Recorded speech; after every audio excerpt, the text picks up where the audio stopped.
Eric was a 26-year-old artist who also worked as a gas pump attendant to make some extra money. Pumping gas wasn't exactly his dream job, but after 3 years Eric had come to appreciate the faces and stories that passed through his station every day. It allowed him to meet people from all walks of life, and for someone who was very shy as a child, talking to people every day helped him overcome his shyness and build his confidence. One morning, Eric reported to work as usual and took his usual spot at pump number 1, although he occasionally floated to other pumps to help out. This one felt like home that morning. After Eric had served several customers, he was sitting at the pump talking to his fellow attendant when an old black car pulled up to his station and parked in front of him. The driver was a well-dressed older woman with silver hair, and her warm smile invited Eric over. "Ma'am," Eric greeted the woman. "How much gas would you like?" Eric asked, and the woman answered. After the woman responded, Eric calculated the amount of gas she wanted and began pumping gas into her car. When he was done, he walked over to the woman and asked if she wanted to pay with cash or her card, but before Eric could finish his sentence, the woman had already reached out to hand over the money. As the woman did so, Eric noticed a tattoo on her right wrist. When Eric saw the tattoo, his jaw dropped. It was a tattoo of a half-heart and a crucifix, and he knew it was not a popular tattoo to find on random people. "Is something wrong, son?" the woman asked when she noticed Eric's expression. "Nothing, I'm fine," Eric stammered, his voice catching in his throat as the woman tilted her head, her eyes narrowing slightly. "Are you sure, young man? You look a little pale." Eric swallowed and his eyes darted back to the tattoo on her wrist. "It's just this tattoo. It reminds me of someone." He paused, gathering his courage, "a woman named Claudia." She had the same. The woman's eyebrows shot up in surprise. "Claudia? Well, isn't that a coincidence? My name is also Claudia, Claudia Smith."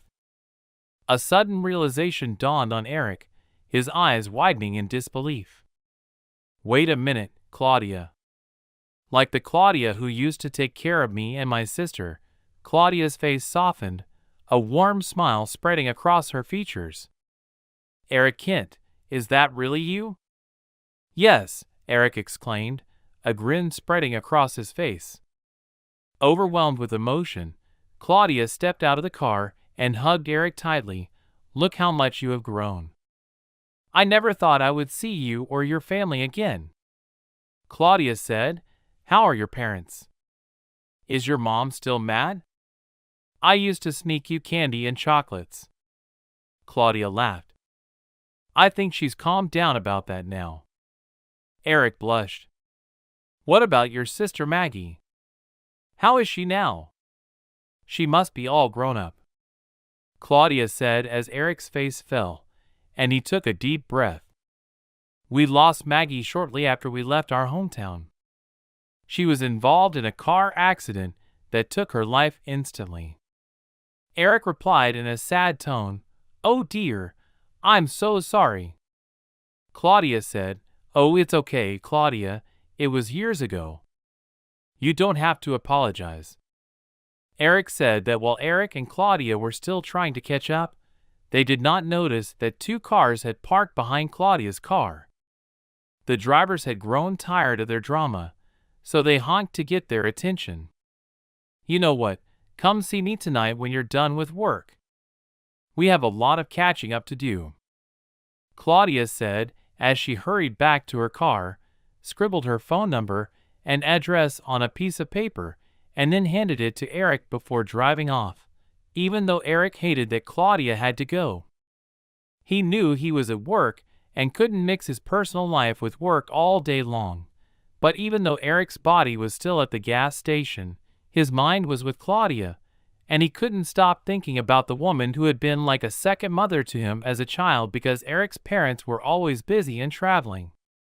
Eric and his younger sister were always left in Claudia's care, and the three of them formed a strong mother-child bond.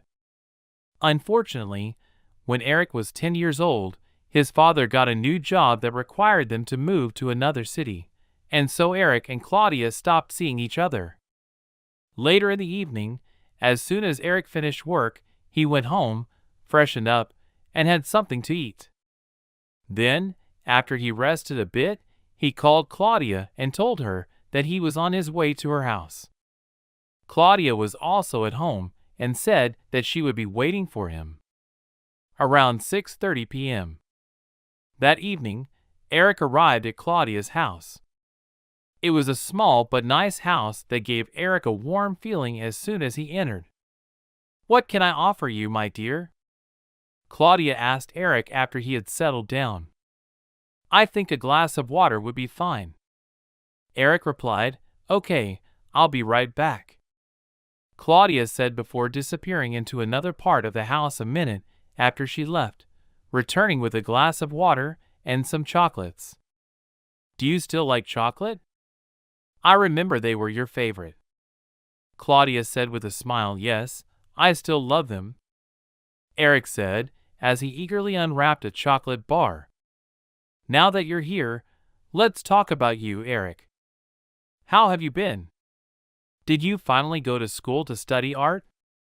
You wouldn't stop talking about it." Claudia grinned as she collapsed softly on her sofa. "Oh no, my parents didn't like the idea of me becoming an artist, so they didn't support me.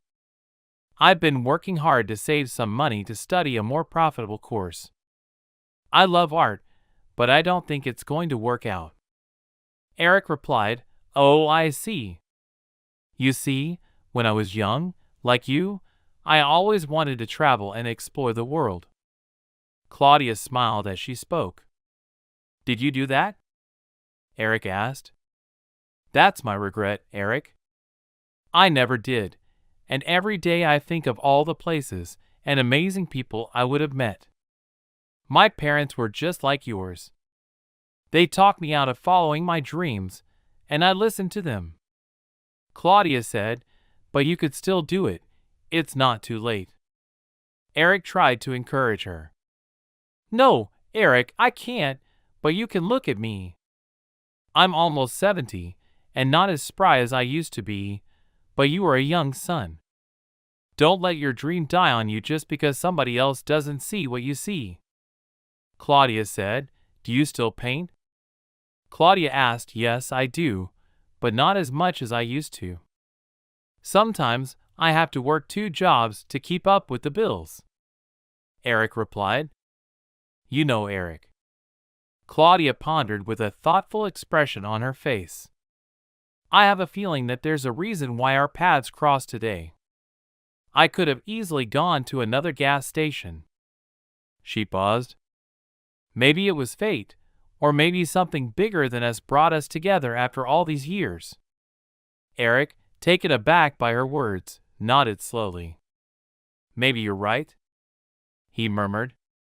"Maybe this wasn't just a coincidence." Claudia continued. "Life is a roller coaster. Eric, I've had my share of joy and happiness, but there have also been many lows." She sighed. "Truthfully, I'm not where I always thought I'd be. I've had success, but material things come and go. I've learned that life is so much more than that. You can have all the money in the world, but if you're missing pieces of the puzzle, you'll never be truly happy."